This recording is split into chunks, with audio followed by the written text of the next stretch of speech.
नमस्कार प्यारे दोस्त, मैं राहुल पालीवाल आप सभी का स्वागत करता हूं आपके अपने परिवार रोजगार विद अंकित में। उम्मीद है आप सभी स्वस्थ मस्त और बहुत अच्छे होंगे। तो कैसे हैं आप सब? खमाखणी सा एक बार जुड़ जाइए ताकि मैं इस क्लास को शुरू करूं अच्छे से। हम लोग पढ़ रहे थे, आपको अच्छे से बता देता हूं कि एंडोक्राइन ग्लैंड,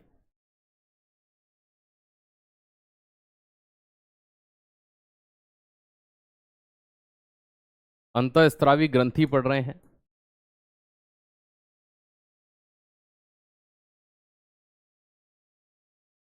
एंडोक्राइन ग्लैंड पढ़ने वाले हैं।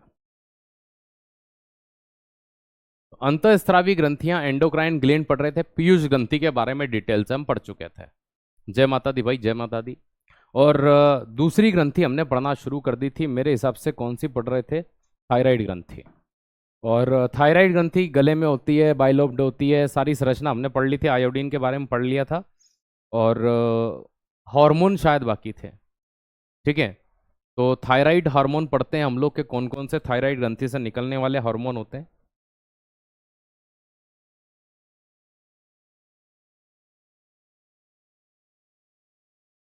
तो थायराइड हार्मोन की मैं आपसे बात करने वाला हूं, ठीक है। तो थायराइड ग्रंथि से मुख्य रूप से दो प्रकार के हार्मोन का सेक्रेशन होता है। पहला हार्मोन होता है थायरोक्सिन हार्मोन। कौन सा होता है? थायरोक्सिन।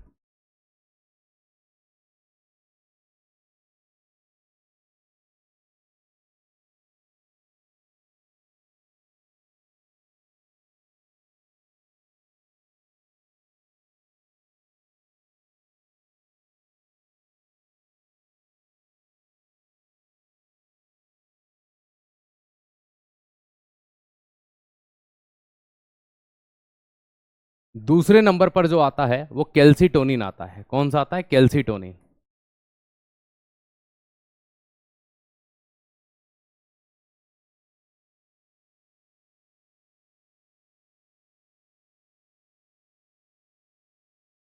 क्या आता है? कैल्सीटोनिन आता है। ठीक है, अब बात करते हैं कि कैल्सीटोनिन हार्मोन क्या करता है। तो ये कैल्शियम एवं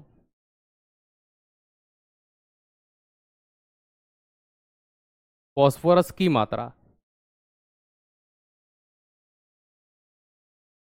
पर नियंत्रण रखता है। ठीक है, कि इनकी मात्रा बढ़ नहीं जाए, कम नहीं हो जाए। तो कैल्शियम और फॉस्फोरस की मात्रा पर कंट्रोल कौन रखता है? कैल्सीटोनिन हार्मोन रखता है। ठीक है, ये चीज ध्यान रखो। अब थायरोक्सिन हार्मोन का मेन काम क्या है भाई? ये मेटाबॉलिज्म को कंट्रोल करता है। कंट्रोल मेटाबॉलिज्म रेट, उपापचयी दर को नियंत्रित करता है।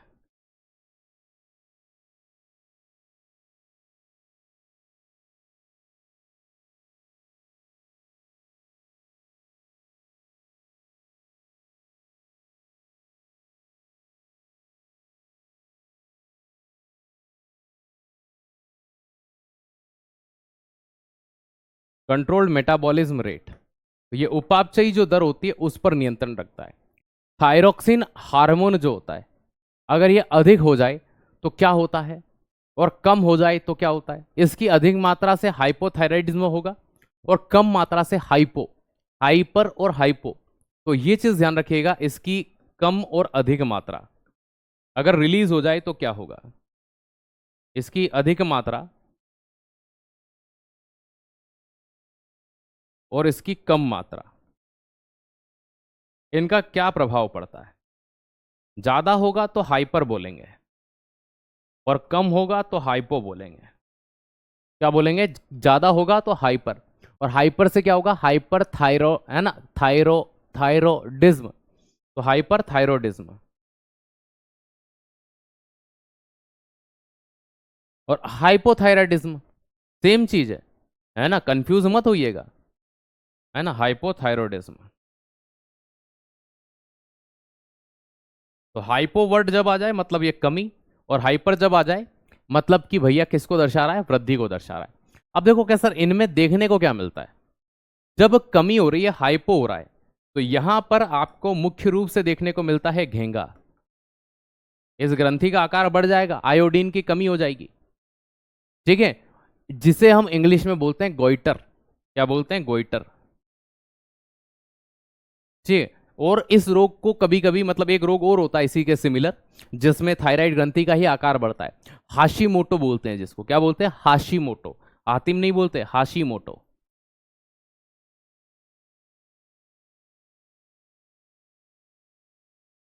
तो हाशीमोटो रोग, तो ये दो रोग देखने को मिल सकते हैं। कौन सा? हाशीमोटो या फिर घेंगा। ठीक है। अब आपके माइंड में आ रहा होगा सर ये अधिक मात्रा हो जाए तो कौन सा होता है? अच्छा, इनमें भी होता है सर। इसकी अधिक मात्रा हो जाए तो बोलते हैं कि आंखों का घेंगा हो जाता है, एक्सोथैलेमिक गोइटर हो जाता है। क्या हो जाता है? एक्सोथैलेमिक गोइटर हो जाता है।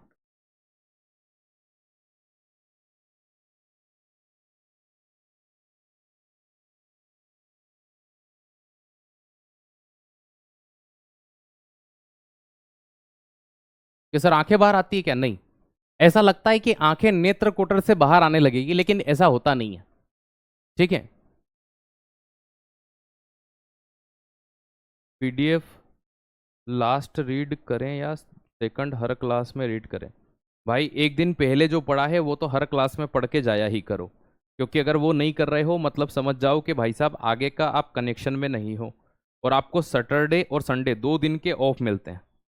तो सैटरडे और संडे में जितना आपने प्रीवियस पढ़ लिया है अभी तक उन सब का रिवीजन आपका हो जाना चाहिए, है ना। बाद में ये समय आपको हम नहीं देंगे जब आपकी एग्जाम पास आने लगेगी। ठीक है। क्योंकि हालांकि सिलेबस ही पूरा हो जाएगा आपका तब तक तो, लेकिन फिर आपको समय कम मिलेगा। इसलिए कोशिश अभी से करो कि पता है आगाज होगा रण का, पता है आगाज होगा रण का, इसलिए अभ्यास जरूरी है, इसलिए अभ्यास जरूरी है।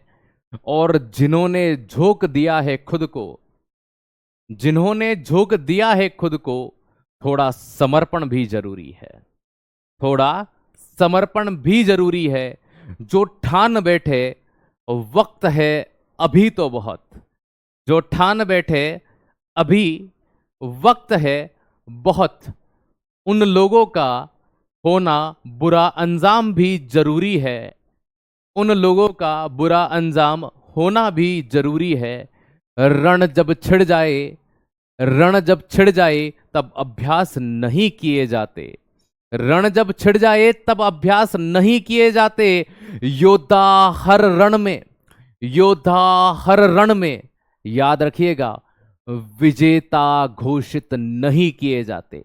तो दोस्त बहुत सारे ऐसे योद्धा होते हैं जो हर रण के अंदर विजेता नहीं हो सकते, लेकिन आप लड़े कितनी बहादुरी से ये मायने रखता है ना। कुछ चर्चाएं जैसे गोरा बादल, नाम सुना होगा आपने, आलाउदल, ये हार कर जीते हैं। ये इस कदर लड़े थे कि भाई साहब इनकी लड़ाई फेमस हो गई, आज सामने वाले को जानते हैं इनके कारण। तो ये चीज ध्यान रखिएगा। तो कभी भी आप ये मत सोचो कि हमारे पास समय है हम रिवीजन बाद में कर लेंगे। क्या कर लोगे बाद में रिवीजन? नील बटा सन्नाटा, क्लास ली या नहीं ली बराबर हो जाएगा अगर आज रिवीजन नहीं कर रहे हो तो रिवीजन आपको सतत करना है, साथ के साथ करना है। 6-8 महीने 9 महीने भूल जाओ त्योहारों को, भूल जाओ रिश्तेदारों को, भूल जाओ आने जाने को। 8-9 महीने अगर छोड़ दोगे तो कोई फर्क नहीं पड़ जाएगा, जीवन भर फिर आना जाना ही है अपने को। चलिए, इसमें एक दो चीजें और होती हैं। कभी कभी क्या होता है कि ये जो थायरॉक्सिन हार्मोन होता है ये अगर बढ़ जाए तो और क्या घटना देखने को मिलती है, मतलब कमी हो जाए इसकी तो और क्या देखने को मिलता है। तो और ये भी चीज देखी गई, और ये भी चीज देखी गई कि इसके कारण, इसके कारण से, ठीक है, अगर ये थायरॉक्सिन हार्मोन जो है अगर इसकी कमी हो जाए या ये बढ़ जाए तो एक डिसीज होती है जिसे क्रिटिनिज्म कहते हैं। क्या कहते हैं? क्रिटिनिज्म कहते हैं।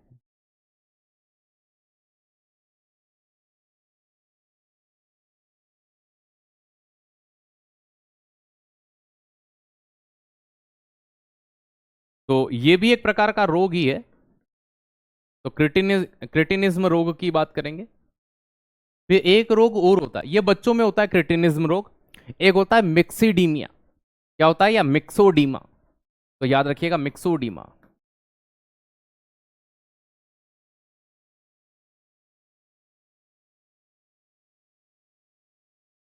तो ये जो मिक्सोडीमा होता है, इस मिक्सोडीमा की बात करें तो ये एडल्ट के अंदर होगा, वयस्क के अंदर।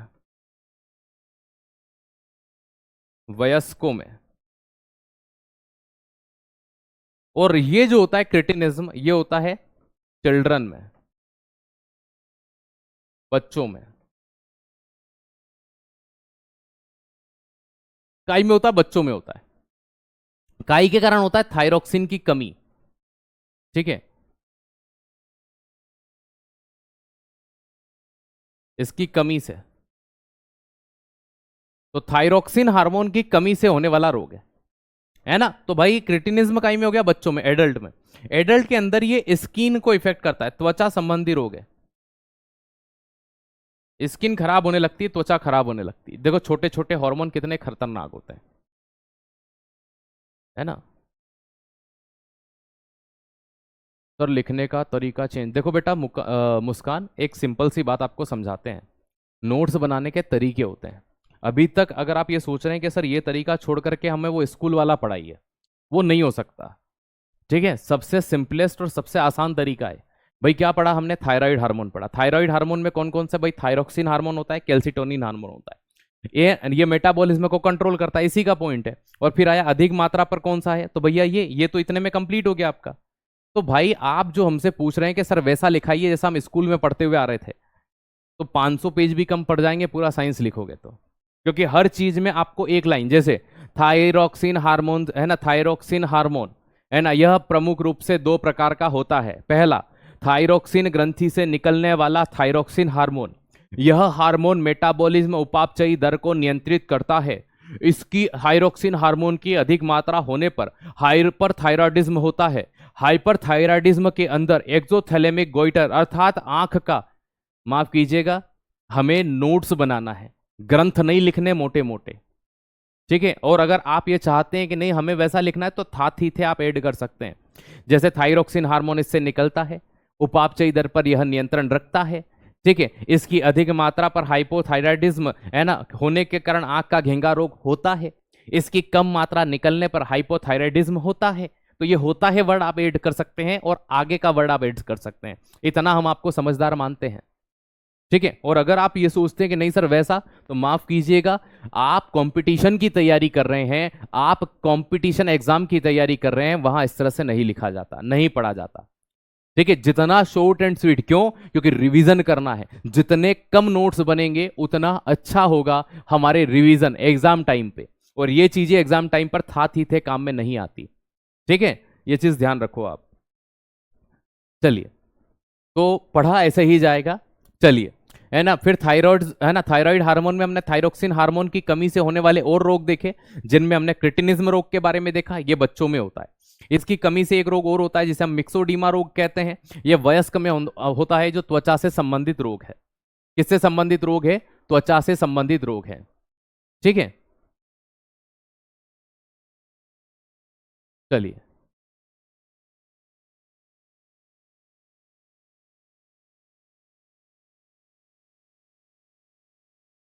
इतना नहीं बोल रहे सर, थोड़ा तो लिख सकते हैं। बेटा अरुण, अगर आपको वास्तविकता में कितने बच्चे हैं जो इस चीज से सेटिस्फाई नहीं है, मैं लगा देता हूं। अगर आपको वो चाहिए तो मैं कल से पीपीटी लेके आ जाऊंगा। ठीक है, क्योंकि हर एक लिख कर पढ़ाने में भी आपको एक चीज वही होती है कि सर ये मत करो वो मत करो, मतलब वास्तविकता में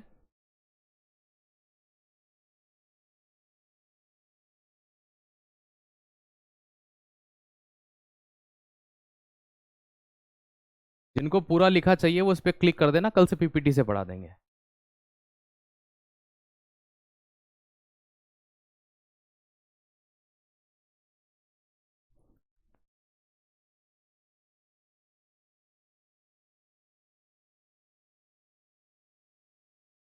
है ना, क्योंकि पॉसिबल नहीं है, जो चीज आप मांग रहे हो वो हाथ से लिखकर पॉसिबल नहीं है।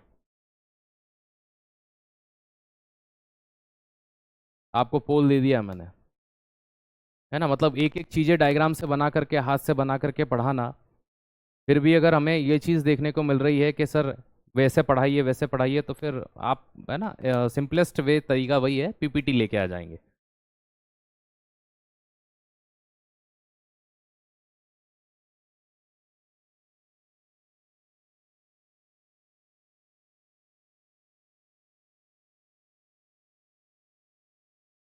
चलिए लास्ट 35 सेकेंड है।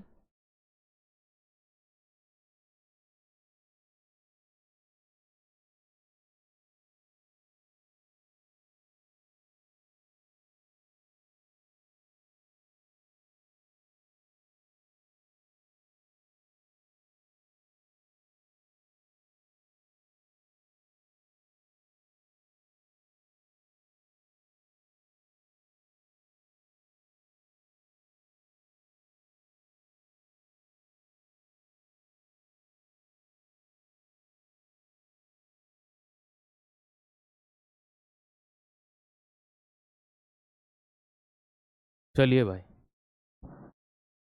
एंड होते होते 89% बच्चा कह रहा है कि सर हमें यही तरीका पसंद है, तो हम इसी तरीके के साथ चलेंगे, है ना।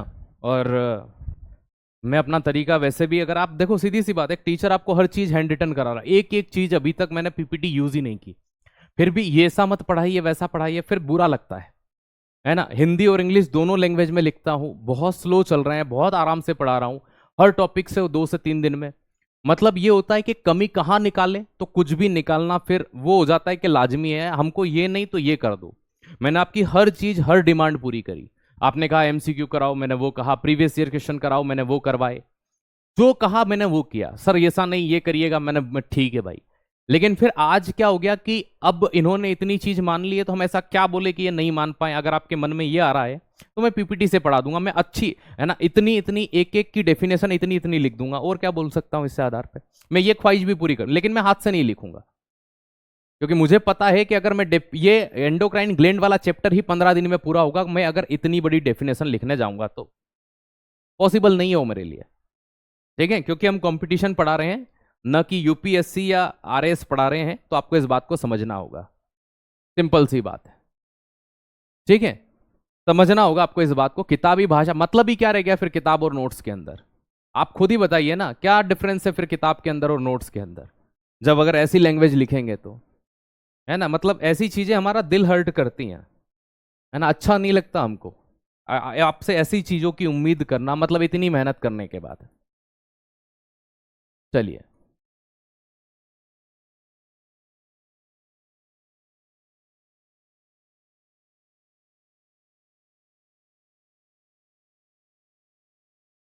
Parathyroid gland.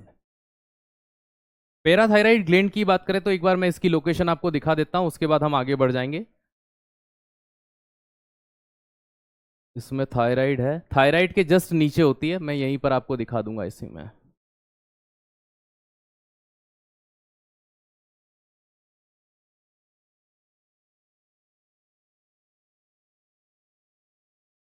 ठीक है, ये थायराइड ग्रंथि के जस्ट नीचे यहां पर लोकेटेड होती है।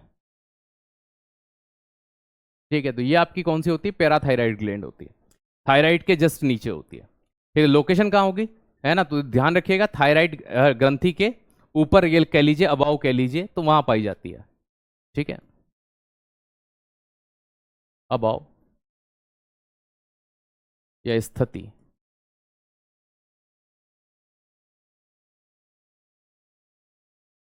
लोकेशन, अबाव दी थायराइड ग्लैंड, है ना। इसमें आपको ऐसा लग रहा होगा थायराइड ग्लैंड के नीचे, लेकिन ये ऊपर आती है यहाँ पर ऐसी, है ना। अब उस पर बना देता तो दिखती नहीं, इसलिए नीचे बनाई, है ना, थायराइड ग्रंथि के ऊपर। तो कहां पर देखने को मिलती है? थायराइड ग्रंथि के ऊपर होती है, पहली चीज। दूसरी, इस ग्रंथि का मेन फंक्शन या मेन काम क्या होता है भाई? क्या चीज होती है, कैसे पाई जाती है पैराथायराइड ग्लैंड? तो ये चीज ध्यान रखना, पैराथायराइड ग्लैंड जो होती है हिंदी में जिसे पराउटू ग्रंथि कहते हैं, इसका एक नाम और क्या होता है? पराउटू ग्रंथि, इसी का हिंदी नाम है पराउटू ग्रंथि, एक नाम और होता है। अब ये मुख्य रूप से इस ग्रंथि के द्वारा दो हार्मोन निकलते हैं। ठीक है, एक तो आपने देखा ही था, अभी हमने कैल्सिटोनिन भी पढ़ा था, उसी तरह का हार्मोन होता है। एक होता है पैराथायराइड हार्मोन, एक होता है कैल्सिटानिन हार्मोन। ठीक है, ये आपने यहां पर देखा कैल्सिटोनिन। ठीक है, ये हार्मोन एज इट इज इसमें भी होता है। अब ये कैल्शियम और फास्फोरस पर कंट्रोल कर रहा था, लेकिन इसके द्वारा निकलने वाला जो कैल्सिटोनिन हार्मोन होता है, वो क्या करता है? भाई आउटू ग्रंथि का, वो कैल्शियम की मात्रा पर नियंत्रण रख रहा था। और यहां पर कौन सा होता है, पेराथायराइड हार्मोन। अब ये पेराथायराइड हार्मोन कैल्शियम की मात्रा ज्यादा होने पर उसे यूरिन के थ्रू बाहर करने का काम करता है। क्या करता है, कैल्शियम की मात्रा ज्यादा होने पर पेराथायराइड हार्मोन उसे बाहर करता है। सिंपल सी बात है, ये चीज ध्यान रखिएगा। तो इससे एक हार्मोन आता है पेराथायराइड हार्मोन।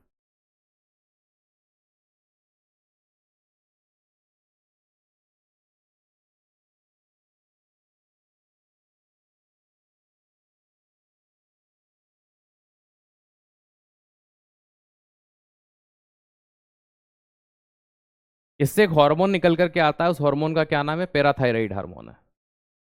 अगर इस पेराथायराइड हार्मोन की बात करें तो ये कैल्शियम की मात्रा पर कंट्रोल करता है ना। कैल्शियम की मात्रा कम होने पर पुनः अवशोषण बढ़ाएगा, ज्यादा होने पर बाहर निकालने का काम करता है। इन ग्रंथियों को एक्टिव करने के लिए पीयूष ग्रंथि के द्वारा हार्मोन रिलीज किए जाते हैं। इन चीजों को आप यहां पर बेसिक सा ध्यान रखेंगे। एक ग्रंथि जो सीने में आगे की ओर होती है, अब वो पढ़ते हैं थाइमस ग्रंथि के बारे में। थाइमस ग्रंथि किस प्रकार से काम करती है, क्या होती है, आइएगा इस ग्रंथि को हम देखने का काम करते हैं। ठीक है, तो थाइमस ग्रंथि आपको यहां पर दिख रही होगी। ये ग्लैंड आपकी कौन सी है, थाइमस ग्लैंड। नंबर 4,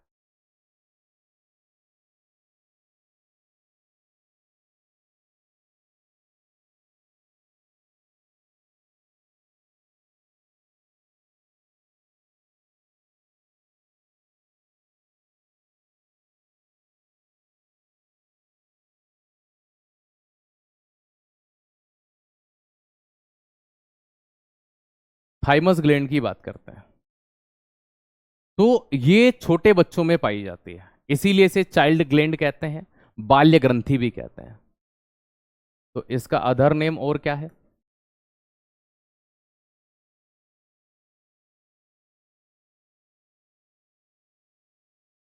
बाल्य ग्रंथि।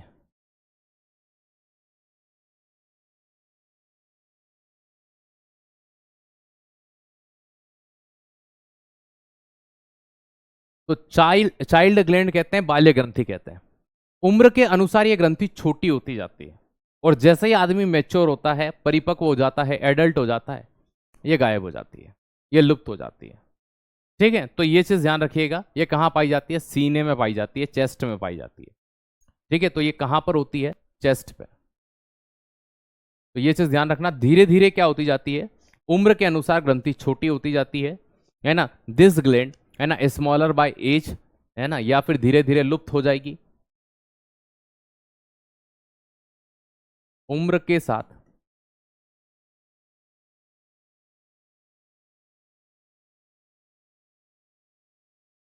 छोटी होती जाती है या लुप्त हो जाती है।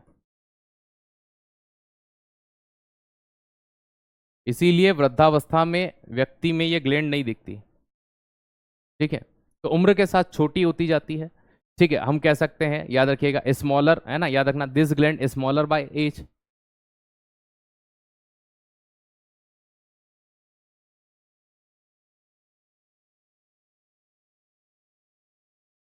तो उम्र के साथ इसका छोटा होना, ये चीज यहां पर दर्शाता है।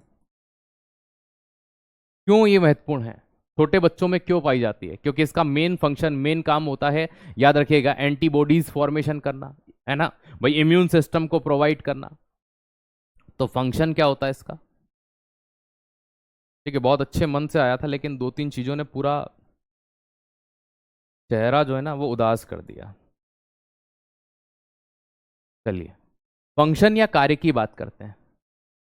ठीक है, फंक्शन जो होते हैं, कार्य जो होते हैं, वो क्या चीज होती है।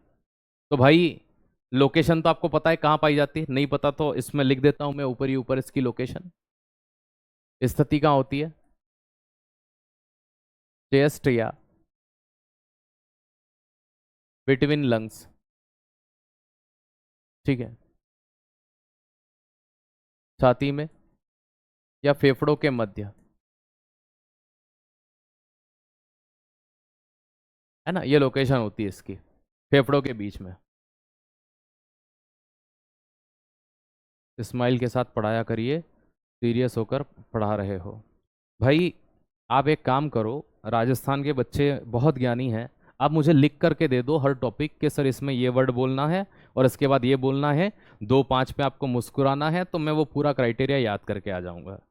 ठीक है, क्योंकि अभी तक मैंने 15-20 तो ज्ञान के पॉइंट्स ले लिए हैं, मैं कल से एक डायरी भी रख लूंगा कि मुझे मेरे जीवन में क्या करना चाहिए, मैं आपसे ये सीख लूँ। तो प्लीज़, मैं गुस्सा किसी बात पे नहीं हूँ, लेकिन जो पॉइंट्स आप बोलते जा रहे हैं ये करिए वो करिए, तो मैं बस उन चीज़ों को ऐड करते जा रहा हूँ। बोलते जाइए, और कुछ भी हो तो बोल दीजिए, क्योंकि मैंने आज तक इतना ज्ञान कभी किसी क्लास में नहीं लिया। ठीक है, और भी कुछ हो तो मुझे बता दीजिए।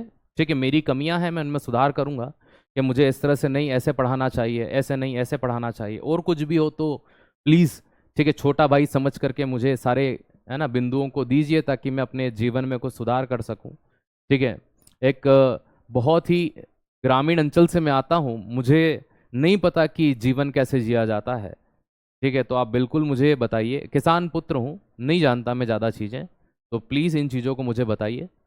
ठीक है, जैसे कि एक भाई ने अभी कहा ऐसे पढ़ाइए वैसे पढ़ाइए, तो मैंने इस बिंदु को नोट किया। और कुछ अनुज, अंजू, और कुछ भी हो तो बता दीजिए।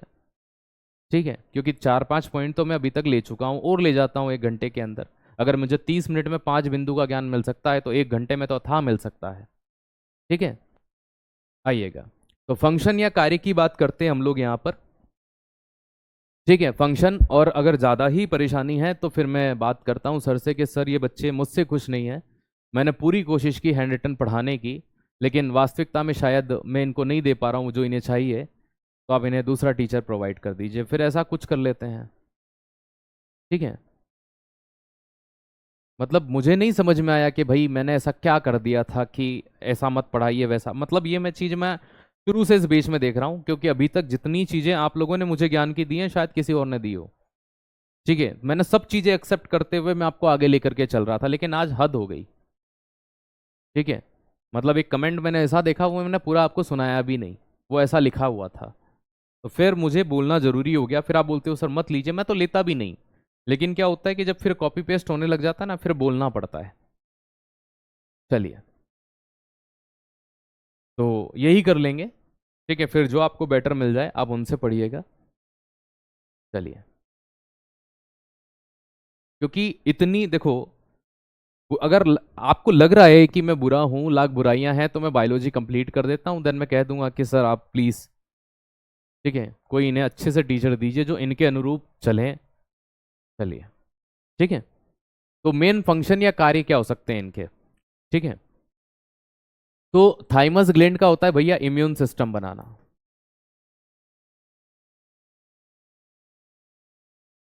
प्रतिरक्षा तंत्र का निर्माण करना।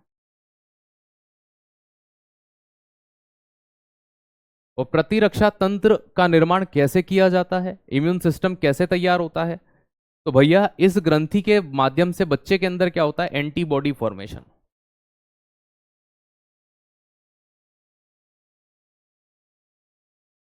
है ना, एंटीबॉडी का निर्माण होता है।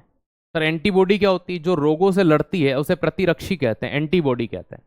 तो इसका मेन काम होता है कि ये एंटीबॉडी का फॉर्मेशन करे, है ना, इससे हार्मोन निकलते हैं जिसका नाम है थाइमोसिन हार्मोन, है ना, पर लेकिन इतना हम उसके बारे में कोई काम नहीं है, हमको पढ़ना नहीं है, तो इसका हार्मोन का बस नाम याद रख लेना, कभी पूछ ले कि भाई इससे कौन सा हार्मोन आता है, तो इससे निकलने वाला जो हार्मोन होता है वो कौन सा होता है। तो इससे निकलने वाले हार्मोन के तौर पर आप यहां पर थाइमोसिन को याद रख सकते हैं। किसको याद रख सकते हैं, थाइमोसिन।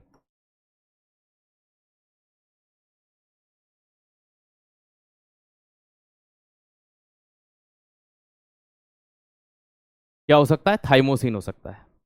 ठीक है, तो ये चीज आपने कहां पढ़ी, थाइमस ग्लैंड में। इस ग्लैंड के बारे में सबसे ज्यादा जो प्रश्न आता है वो यही आता है कि वह कौन सी ग्रंथि होती है, जब व्यक्ति धीरे धीरे बड़ा होता है तो वह लुप्त होती जाती है। तो उस ग्रंथि का नाम क्या है, थाइमस ग्रंथि। कहाँ पाई जाती है, सीने में पाई जाती है, दोनों फेफड़ों के बीच में पाई जाती है। ठीक है, ये चीज आप यहाँ पर ध्यान रखेंगे। और पीयूष ग्रंथि पढ़ चुके हैं, पीनियल पढ़ चुके हैं, थाइमस पढ़ चुके हैं, पैराथायराइड थायराइड दोनों पढ़ चुके हैं। अब बात करते हैं अग्नाशय की, पेनक्रियास की। अग्नाशय या पेनक्रियास की बात की जाए तो ये मिक्स ग्लैंड होती है। कैसी ग्लैंड होती है, मिक्स ग्लैंड होती है, मिश्रित ग्रंथि होती है।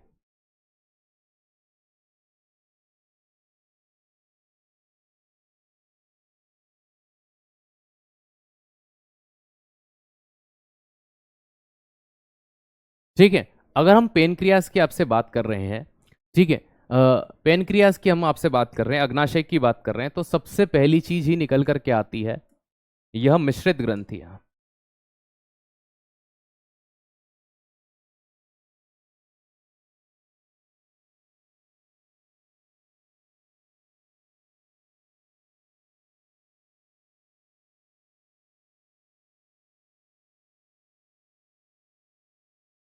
तो ये एक प्रकार की मिश्रित ग्रंथि होती है, मिक्स ग्लैंड होती है, मिक्स ग्लैंड के तौर पर आप इसको जानते हैं।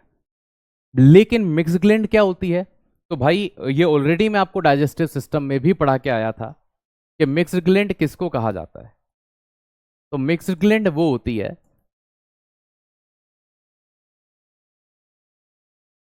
जो हार्मोन का भी सेक्रेशन करे और साथ में एंजाइम का भी सेक्रेशन करे। तो एंजाइम प्लस हार्मोन दोनों का सेक्रेशन करती है। इस कारण से इसे क्या कहा जाता है? मिक्स्ड ग्लैंड कहा जाता है। क्या कहा जाता है? मिक्स्ड ग्लैंड कहा जाता है, मिश्रित ग्रंथि कहा जाता है। ठीक है, तो ये चीज ध्यान रखिए। दूसरे पॉइंट की अगर मैं बात करता हूं, पहला बिंदु हो गया मिश्रित ग्रंथि है। दूसरे बिंदु की बात करता हूं कि इससे कुछ हार्मोन निकलते तो होंगे। यहां बिल्कुल निकलते हैं। हार्मोन निकलते हैं इसलिए इसे मिश्रित ग्रंथि कहा जाता है। कि हाँ सर, बिल्कुल कहा जाता है। तो हुआ क्या कि ये हार्मोन कहाँ पाए जाते हैं? तो इसमें एक स्थान होता है, इसमें एक जगह होती है जिसे आइसोलेट्स ऑफ लैंगरहैंस कहा जाता है। लैंगरहैंस की द्वीपिकाएं, जिसे लैंगरहैंस ने पहली बार खोजा था, इसीलिए उसे है ना लैंगरहैंस की द्वीपिकाएं कहा गया। तो लैंगरहैंस की द्वीपिकाएं आइसोलेट्स ऑफ लैंगरहैंस कहते हैं।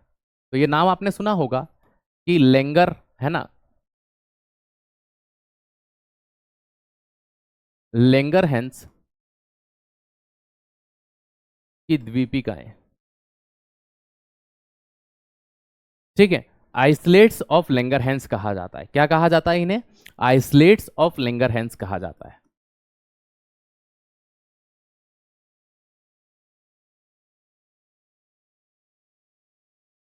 ठीक है, क्या कहते हैं? आइसोलेट्स ऑफ लैंगरहैंस कहते हैं, है ना, या लैंगरहैंसिक भी कह सकते हो। ठीक है, तो लैंगरहैंस ही कहेंगे हम तो। आइसोलेट्स ऑफ लैंगरहैंस, इन्हीं में से, इन्हीं कोशिकाओं के इन्हीं भाग में से हार्मोन का सेक्रेशन होता है। इस आइसोलेट्स ऑफ लैंगरहैंस की खोज किसने की? इसको डिस्कवर्ड किसने किया? तो इसकी खोज या इसको डिस्कवर्ड करने का श्रेय किसे दिया जाता है? ठीक है, सबसे पहले जिस आदमी ने इसको कोशिका के गुच्छे के रूप में देखा, उसी आदमी को कहते हैं, क्या कहते हैं? उसी आदमी को कहते हैं लैंगरहैंस को कहते हैं। तो इसकी खोज किसने की थी? लैंगरहैंस ने।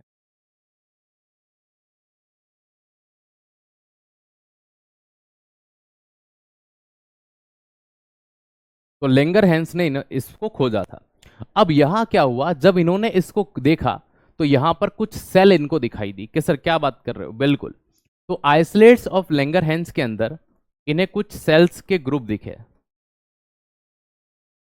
ठीक है, उन सेल के समूह या ग्रुप की अगर बात की जाए, तो जैसे नंबर 1, नंबर 2, नंबर 3, नंबर 4, ठीक है, अल्फा, बीटा, गामा, लेमड़ा, ठीक है, इस तरह से इनको कुछ दिखाई दिए। तो भाई अल्फा दिखाई दिया, बीटा सेल दिखाई दी।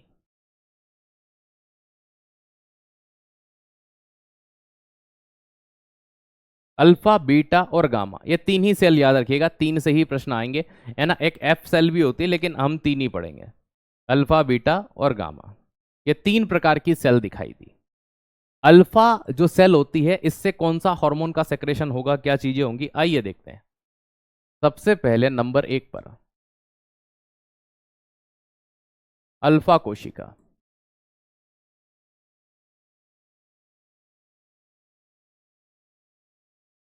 Alpha cell. नंबर 2 पर बीटा सेल, बीटा कोशिका। और नंबर 3 पर गामा सेल। ये तीन प्रकार की कोशिकाओं को याद रखिए। इन तीन प्रकार की कोशिकाओं से निकलने वाले हार्मोन को भी याद रखना पड़ेगा, क्योंकि बहुत अच्छे प्रश्न यहां से बनते हैं। अल्फा कोशिकाओं से जो हार्मोन निकलता है उस हार्मोन का नाम क्या है? अल्फा कोशिकाओं से ग्लूकेगॉन हार्मोन निकलता है। कौन सा निकलता है? Glucagon hormone.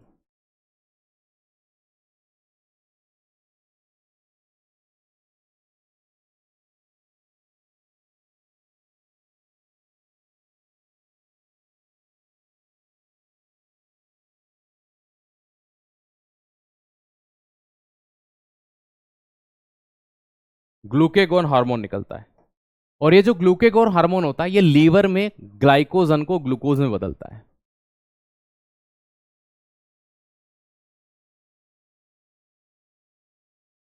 ये ग्लाइकोजन को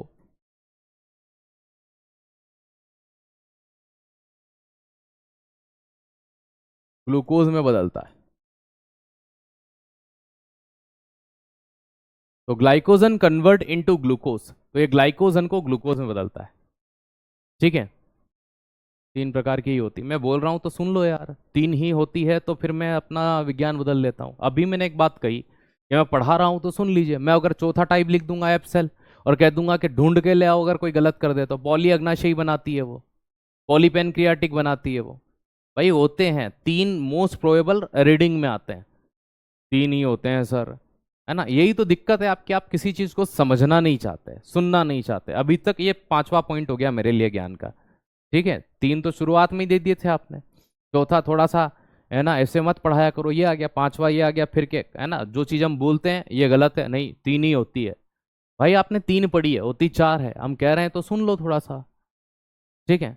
और कुछ भी हो, है ना, कम से कम मैं वही कह रहा था, अभी 40 मिनट में अगर 5 बिंदु मेरे लिए आ गए हैं तो और भी आ जाएंगे। ये आज इसलिए बता रहा हूं कि ऐसी रोज आपकी क्लास के कमेंट्स आते हैं, मतलब या तो आप बहुत अति बुद्धिमान हैं, है ना, या फिर ये हो सकता है कि मैं बहुत ज्यादा मूर्ख व्यक्ति हूं। भाई इन दोनों में से कोई एक अथा सत्य है। ठीक है ना, आपके नजरिए से, आपके पॉइंट ऑफ व्यू से। ठीक है, बाकी, है ना, आज मैं बहुत अच्छे मन से पढ़ा रहा था आपको, मजे के साथ, मुस्कुराने के साथ, लेकिन जैसे ही वो दो तीन चीजें मैंने देखी, ये आज नहीं, आप जो बोलते हो ना सर, ये रोज होता है आपकी क्लास के अंदर, डेली होता है। डेली आपके अंदर कोई 8 10 15 बच्चे ऐसे हैं कि जिनका काम ही यही है कि कैसे भी करके ये ऐसे नहीं ऐसे, ऐसे नहीं ऐसे, ऐसे नहीं ऐसे, है ना, डेली होता है ये। ठीक है, आज तक ऐसा कोई क्लास गया नहीं हो जिस दिन इस क्लास के बच्चों ने, शायद ये मेरे साथ क्या आप सबके साथ करते होंगे, सब मास्टरों को ज्ञान देते होंगे, है ना। ये आज इसलिए बोलना जरूरी हो गया कि या तो आप अपनी आदत में सुधार करिए, या फिर आपके कमेंट्स यहां से नेग्लिजिबल हो जाएंगे, मतलब मैं नहीं पढ़ूंगा फिर कभी। चलिए, बीटा सेल, फिर आप सीधा भाई टेलीग्राम ग्रुप में मैसेज करो, वहां आपको जवाब मिल जाया करेगा। ठीक है, हम ग्लूकेगॉन की बात कर रहे थे, ये ग्लूको, है ना, ग्लाइकोजन को ग्लूकोज में बदलता है। ये घटना ये कहां करता है? लीवर में करता है, यकृत में करता है।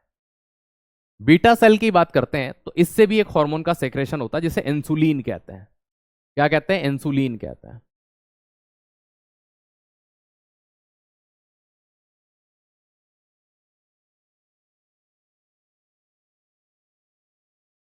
इस इंसुलिन हार्मोन की कमी से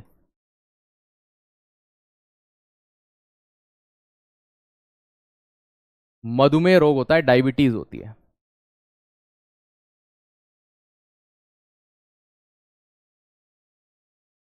ठीक है, क्या होता है? मधुमेह रोग होता है, डायबिटीज रोग होता है। चलिए, चलिए,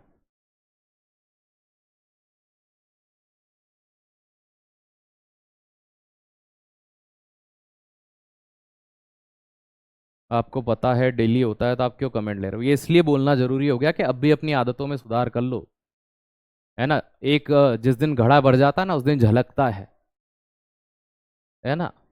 तो एक फिर इन्होंने जब गलती कर रहे, ये नहीं कर रहे कि हाँ सर हमारे दोस्तों के द्वारा गलती हुई है, जब आपको पता है तो ये भी आपकी गलती है कि आपने क्यों कमेंट पढ़ लिया। ठीक है, हाँ भाई मेरी ही गलती है। ठीक है, मेरी ही गलती है, मैंने कमेंट पढ़े। चलिए, इंसुलिन हार्मोन जो होता है ना, इसकी कमी से मधुमेह या डायबिटीज रोग होता है। अब इसकी अगर बात कर रहे हैं हम बीटा सेल्स की, तो ये क्या करता है? ये ग्लूकोज को ग्लाइकोजन में बदलता है।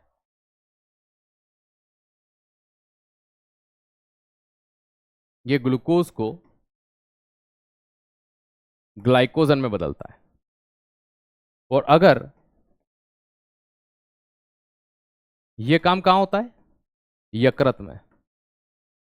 और अगर इंसुलिन कम है तो आपका जो ग्लूकोज है वो ग्लाइकोजन में नहीं बदलेगा, और ग्लाइकोजन में नहीं बदलेगा तो डायबिटीज रोग होगा। कौन सा रोग होगा, डायबिटीज रोग होगा। ठीक है, अगला आता है सोमेटोस्टेटिन हार्मोन। कौन सा आता है, सोमेटोस्टेटिन हार्मोन, जो है ना गामा सेल के द्वारा आता है।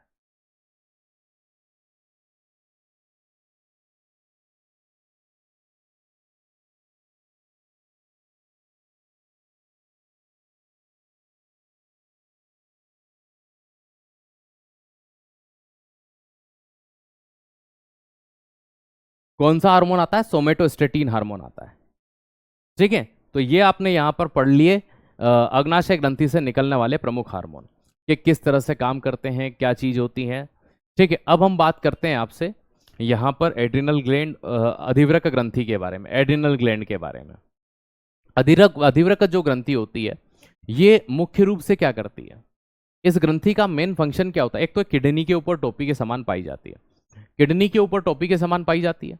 जब इस ग्रंथि के बारे में हम और थोड़ा सा आगे बढ़ें तो इस ग्रंथि के बारे में हम ये कह सकते हैं कि भाई इसके, भाई इसे एक नाम है इसका, 4S ग्लैंड भी कहते हैं इसे। क्यों कहते हैं, क्योंकि जैसे कि नमक हो गया, शर्करा हो गया, एनर्जी हो गई, है ना, सेक्सुअल चीजें हो गई, इन पर कंट्रोल करने के लिए जानी जाती है, तो इसे 4S ग्लैंड कहते हैं। कभी पूछ ले एग्जाम में 4S ग्लैंड के तौर पर किसे जानते हैं, बताइएगा आप, तो आप किसको बताएंगे।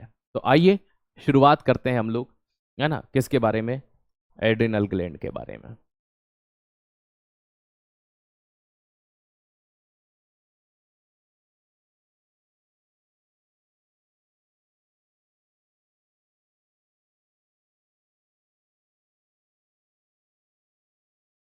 एड्रिनल ग्लैंड, ठीक है, एड्रिनल ग्लैंड की बात करते हैं तो भैया एक पेयर होता है इसका,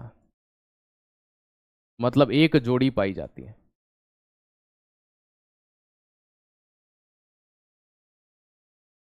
वृक या किडनी के ऊपर,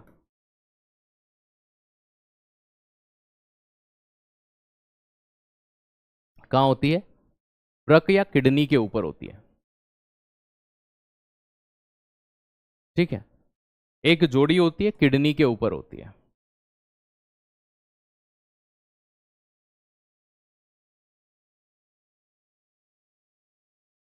कुछ इस तरह से ये ग्लैंड अपने को दिखाई देती है।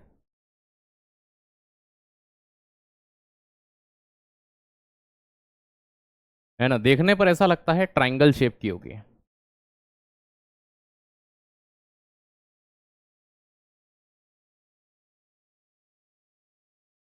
त्रिभुजाकार। ठीक है, ये आपका क्या हो गया, किडनी हो गया, वृक हो गया। किडनी के ऊपर टोपी जैसी दो किडनी है, दो पाई जाती है। ठीक है, या फिर कैप लाइक स्ट्रक्चर, टोपी के समान संरचना। अब ये भी क्या होता है, इस किडनी के दो भाग होते हैं, कार्टेक्स एंड मेड्यूला, तो ये भी इसी तरह से पाई जाती है। तो पहले तो एक चीज इसके बारे में ये देख लीजिए कि भैया इसको बोलते क्या है, कभी कभी इसके 4S ग्लैंड भी कहते हैं।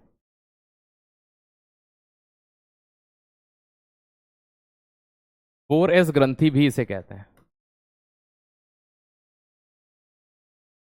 ऐसे क्या चार काम करती है कि इसे 4S ग्लैंड कहा गया, तो सबसे लवण और शर्करा दो चीजों पर नियंत्रण रखती है। तो लवण मतलब सॉल्ट, कोमा, शुगर मतलब शर्करा, कोमा। एक तो लवण के ऊपर, दूसरा शुगर के ऊपर, तीसरा सेक्सुअल जो चीज होती है। ठीक है, ठीक है, तो सेक्सुअल रिलेटेड मतलब प्रजनन से संबंधित या लिंग संबंधित। ठीक है,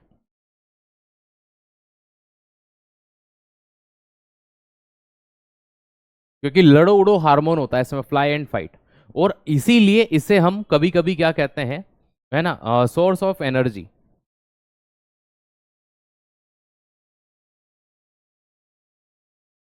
ऊर्जा के स्रोत के तौर पर देखते हैं। तो इसलिए कभी कभी इसे 4S ग्लैंड कहा जाता है। ठीक है, यही चीज ध्यान रखिएगा। बात समझ में आ गई, तो ये इस तरह से पाई जाती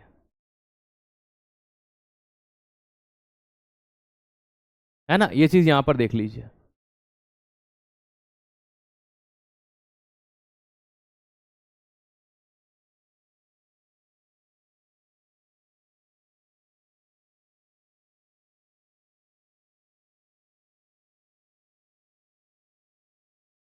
वेरी गुड। अभी तक मैंने आपको जो पढ़ाए वो मुख्य रूप से कुछ हॉर्मोन्स के बारे में पढ़ाया, ठीक है, थायरोक्सिन हार्मोन, कैल्सिटोनिन हार्मोन, फिर हमने है ना थायराइड हार्मोन के बारे में उनके रोग पढ़े थे, क्रेटिनिज्म पढ़ा, मिक्सोडीमा पढ़ा, पैराथायराइड ग्लैंड के बारे में पढ़ा, उसके बाद में इसके हार्मोन के बारे में पढ़ा, थाइमस ग्लैंड के बारे में पढ़ा कि जो छोटी उम्र में होती है, धीरे धीरे बड़े होने पर एज पे गायब होती जाती है। अग्नाशय के बारे में पढ़ा, अल्फा बीटा गामा, एक और होती है एफ, लेकिन उसको हम नहीं पढ़ना है, अपने को 3 ही पढ़नी है अपने को। अधिवृक ग्लैंड जो होती है एक जोड़ी पाई जाती है, वृक के ऊपर होती है, ट्राइंगल शेप की होती है। अधिवृक ग्रंथि को अगर देखा जाए तो जैसे किडनी में कार्टेक्स और मेड्यूला होता है, तो ये किडनी के अंदर तक धसी हुई पाई जाती है। तो उसी के आधार पर इससे निकलने वाले जो हार्मोन होते हैं वो भी 2 भाग के होते हैं। मेड्यूला के हार्मोन अलग होते हैं, कॉर्टेक्स का हार्मोन अलग होते हैं। कि सर क्या बात कर रहे हो? हाँ, इनमें से सबसे मेन हार्मोन जो हमें ध्यान रखने हैं, जो पढ़ने हैं, वो मेड्यूला के पढ़ने हैं। कॉर्टेक्स से सिर्फ नाम याद रखेंगे। तो भाई अगर हम एड्रिनल ग्लैंड के हार्मोन की बात करें या एड्रिनल ग्लैंड की बात कर लेते हैं, चलो इसी को हम नॉर्मली यहां पर क्या कर लेते हैं, एक बार और कॉपी कर लेते हैं। अब बात ये निकल करके आती है, जब हम एड्रिनल ग्लैंड की वापस से एक बार चर्चा कर रहे हैं, एक बार उसको वापस से पढ़ रहे हैं,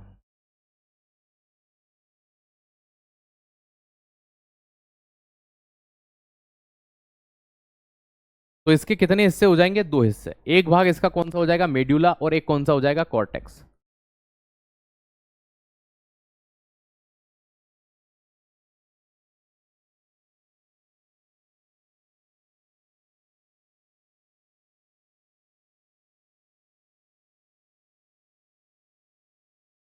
वल्लकुट। एग्जाम में प्रश्न ऐसा आता है कि मेड्यूला से निकलने वाला हार्मोन कौन सा होता है, कॉर्टेक्स से निकलने वाला हार्मोन कौन सा होता है? तो याद रखिएगा सबसे पहले कौन सा हार्मोन होगा? एड्रीनेलिन, जिसे हम एपिनेफ्रीन भी कहते हैं। तो नंबर 1 पर एपिनेफ्रीन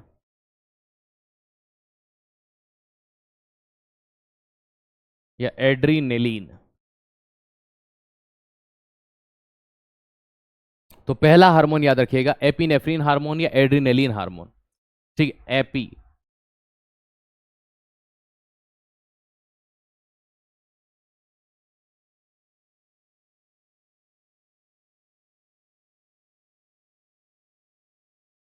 और दूसरा हार्मोन आप जो यहां पर याद रखेंगे उसका नाम क्या है?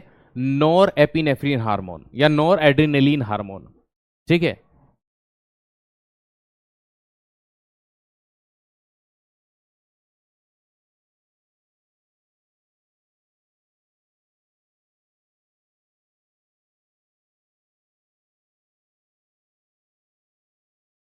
या नोर एड्रीनेलिन हार्मोन,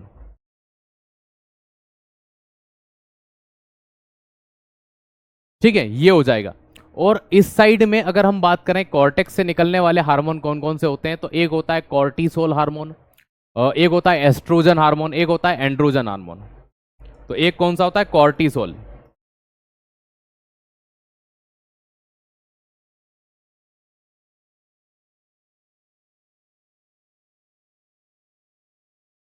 एक होता है एंड्रोजन,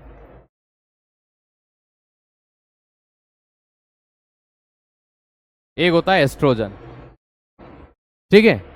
आज की क्लास यहीं पे विराम करेंगे, इसके आगे कल पढ़ेंगे। और आप लोगों ने जो भी कमियां बताई है मैं उस पर काम करने की कोशिश करूंगा, ठीक है। और आप सभी से माफ़ी चाहूँगा कि जो चीज़ें आपने मुझे बताई मैं उस पर काम नहीं कर पाया, तो उसके लिए बहुत बहुत माफ़ कीजिएगा मुझे, ठीक है। इन चीज़ों में मैं सुधार करूँगा, और भी कोई कमियाँ हो तो छोटा भाई समझ के ज़रूर बताइएगा। धन्यवाद।